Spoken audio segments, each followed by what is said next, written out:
आज प्रियम्बल के बारे में बात करेंगे। प्रियम्बल यानी the preface of the constitution. इसे उद्देशिका या फिर प्रस्तावना के नाम से भी जाना जाता है। प्रियम्बल को सबसे पहले पंडित जवाहरलाल नेहरू के ऑब्जेक्टिव्स रेजोल्यूशन के रूप में पेश किया गया था। बाद में उसको चेंज करके प्रियम्बल के रूप में हमने कॉन्स्टिट्यूशन में ऐड किया था। इसका आइडिया हमने यूएसए के कॉन्स्टिट्यूशन से अडॉप्ट किया है। ठीक है, प्रियम्बल का टेक्स्ट में एक बार पढ़ देता हूं, उसके बाद हम इसको डिटेल में डिस्कस करेंगे। प्रियम्बल हमारा कहता है, we the people of India having solemnly resolved to constitute India into a sovereign, socialist, secular, democratic republic and to secure all its citizens justice, social, economic and political liberty of thought, expression, belief and worship, equality of status of opportunity and to promote among them all fraternity, assuring the dignity of the individual and the unity and integrity of the nation. In our Constituent Assembly, this 26th day of November 1949, we do hereby adopt, enact and give to ourselves this Constitution. तो हमारा जो preamble है constitution का एक बहुत important part है। ठीक है, ये एक आइडेंटिटी कार्ड के रूप में काम करता है। N.A. पालकी वाला ने इसे कॉन्स्टिट्यूशन का आइडेंटिटी कार्ड कहा था। ठीक है, तो ये कौन कौन सी चीजों के बारे में बात करता है, आगे बढ़ते हैं। It tells us about source of authority. What is the source of authority of the Constitution? इसके बारे में प्रियम्बल में बताता है। तो what is the source? We the people of India. हम भारत के लोग जो हैं अपने कॉन्स्टिट्यूशन का सोर्स हैं। Constitution itself it is the source of the legislative powers, the executive and the judicial powers. Preamble हमारे संविधान के पावर के सोर्स के बारे में बता रहा है, जो कि है we the people of India, इस भारत के लोग। ठीक है, उसके बाद ये क्या कहता है, nature of the state. Nature of the state ये बताता है, इंडिया को ये कहता है कि India is a sovereign country, India is a socialist country. इनको हम एक एक करके डिटेल में डिस्कस करेंगे, इन सभी का क्या मतलब होता है। India is a secular country, India is a democratic country and India is a republic country. ये सारी चीजें हमारा जो प्रियम्बल है ये हमें बताता है कि हमारा कॉन्स्टिट्यूशन कुछ इस टाइप का है। Sovereign means free and independent, socialist means economic and social justice. ठीक है, secular means freedom of religion for all individuals and the state having no religion, and democratic means elected by the people government, and republic means head of the state is elected. ठीक है ना। इसके बाद हमें जो preamble है वो बताता है objectives of the constitution. What are the objectives, क्या हम लोग अचीव करना चाहते हैं इस कॉन्स्टिट्यूशन के थ्रू। सबसे पहली बात जस्टिस, जो सबके लिए सब कुछ क्या हो, जस्ट हो। ठीक है, दूसरा liberty, liberty means freedom, freedom to do, freedom of thought, expression, belief, faith and worship. It is also provided by the constitution. ये हमारा प्रियम्बल हमें बताता है। इक्वालिटी, समानता, सभी बराबर हों। ठीक है, और स्पेशली दो टाइप की equality, equality of opportunity and equality of status for the individual. ठीक है, आगे बताता है फ्रेटर्निटी। फ्रेटर्निटी मीन्स ब्रदरहुड, भाईचारा। ठीक है, तो integrity and unity of the nation is also insured bye the constitution. ये हमारा प्रियम्बल हमें कहता है। ठीक है, तो प्रियम्बल क्या है, ओवरऑल हमको बता रहा है कि हमारा कॉन्स्टिट्यूशन का नेचर कैसा है, क्या हमें हमारे ऑब्जेक्टिव्स हैं, क्या हम लोगों ने अचीव करना है अपने कॉन्स्टिट्यूशन के थ्रू। इसके अलावा हमें प्रियम्बल एक और चीज बताता है, वो है हमारी date of adoption, that is 26th day of November 1949। इस दिन हमारा संविधान बनके तैयार हो गया था। It was enacted but it was enforced later about 2 months। 26 जनवरी 1950 को हमने अपने कॉन्स्टिट्यूशन को एनफोर्स कर दिया था। ठीक है, what was the reason behind it, हमने इतना वेट क्यों किया, बिकॉज 26 जनवरी को हम लोग पूर्ण स्वराज दिवस मनाया करते थे 1930 से। तो उस डे को रिमेंबर करने के लिए हमने 26 जनवरी को अपने कॉन्स्टिट्यूशन को लागू किया, जिसे हम आज रिपब्लिक डे के रूप में भी मनाते हैं। ठीक है, तो एक एक करके वर्ड्स को भी डिस्कस कर लेते हैं। What are the major words in the preamble. सबसे पहले we the people of India, ये मैंने पहले ही आपको बता दिया है।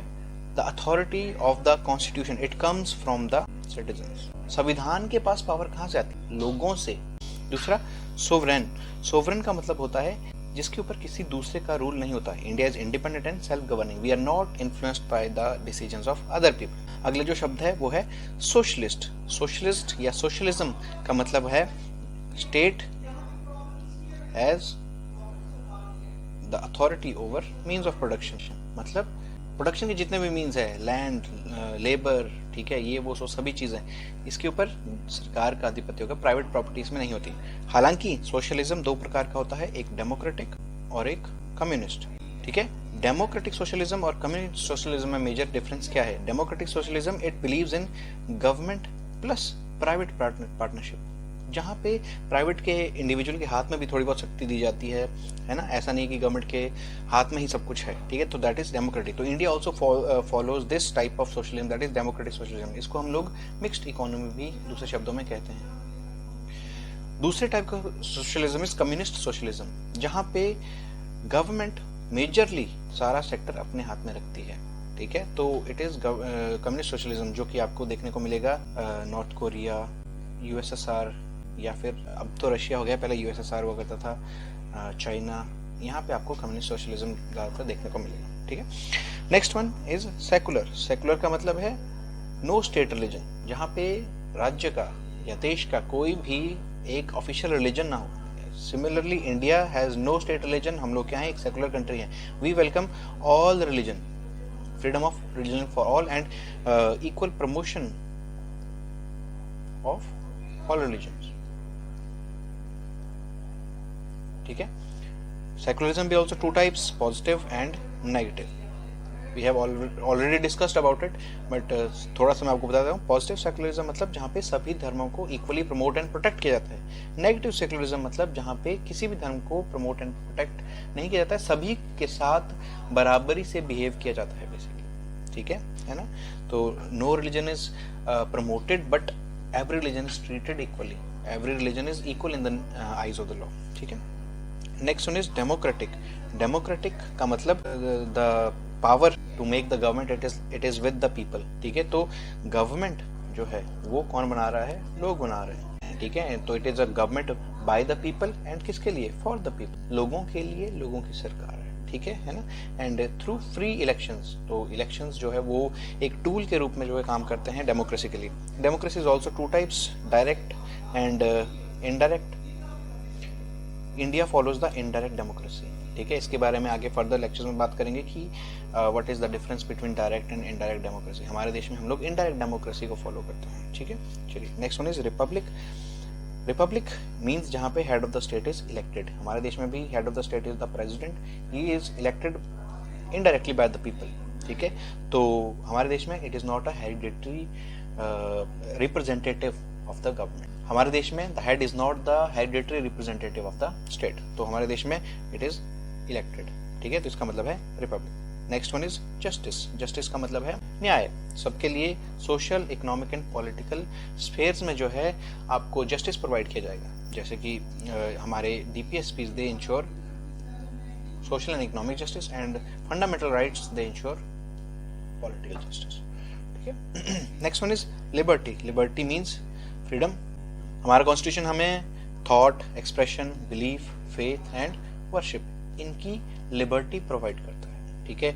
आप किसी भी प्रकार की सोच रख सकते हो, आप उसकी अभिव्यक्ति कर सकते हो, as long as it is not infringing upon any other persons rights और एनी अदर पर्सन्स लिबर्टी, तब तक सब कुछ ऑल इज वेल, ठीक है। नेक्स्ट वन इज इक्वालिटी, समानता, सभी के लिए बराबर। Article 14 to 18 specially fundamental rights, ठीक है, हम लोगों को डायरेक्टली इक्वालिटी के राइट्स प्रोवाइड करता है। तो हमारा प्रीएम्बल कहता है equal status and equal opportunities for, specially article 16 gives for equal opportunity in public employment. Equal status is also provided under article 18 where it says that there are no titles, ठीक है। इसके बाद आता है आपका fraternity. Fraternity means unity, integrity, respect for individual dignity. Fraternity means the sense of brotherhood, ठीक है, sense of brotherhood and it also ensures the unity and integrity of the nation. तो अगर सभी लोग आपस में प्यार से, प्रेम से रहेंगे तो ही हमारा देश जो है इंटीग्रल रह सकता है, तभी वो नहीं टूटेगा। तो ensuring integrity is very very important, ठीक है। तो these are major words and this is preamble in a nutshell. इसके अलावा कुछ और फैक्ट्स हैं प्रीएम्बल से रिलेटेड, जैसे कि क्या preamble is it a part of constitution. तो answer is yes, it is a part of constitution. The supreme court in the Kesavananda Bharati case has interpreted that preamble is a part of constitution, ठीक है। Is it amenable? Yes, it is amenable, okay, है ना। Repeated judgments में supreme court ने बात की थी कि भाई जो प्रीएम्बल हमारा है वो अमेनेबल भी है, इसको अमेंड किया जा सकता है। एंड इसी के वजह चलते हुए 1976 में 42nd अमेंडमेंट से हमने आज तक प्रीएम्बल को सिर्फ एक बार ही अमेंड किया है, ठीक है। 42nd कॉन्स्टिट्यूशन अमेंडमेंट एक्ट हमारा 1976 में आया था, जिसके चलते हमने अपने प्रियम्बल में कुछ शब्द जोड़े थे, जैसे सोशलिस्ट एंड सेकुलर, एंड साथ ही इंटेग्रिटी। ठीक है, these words they were added by the 42nd constitution amendment act. तो this is all about preamble.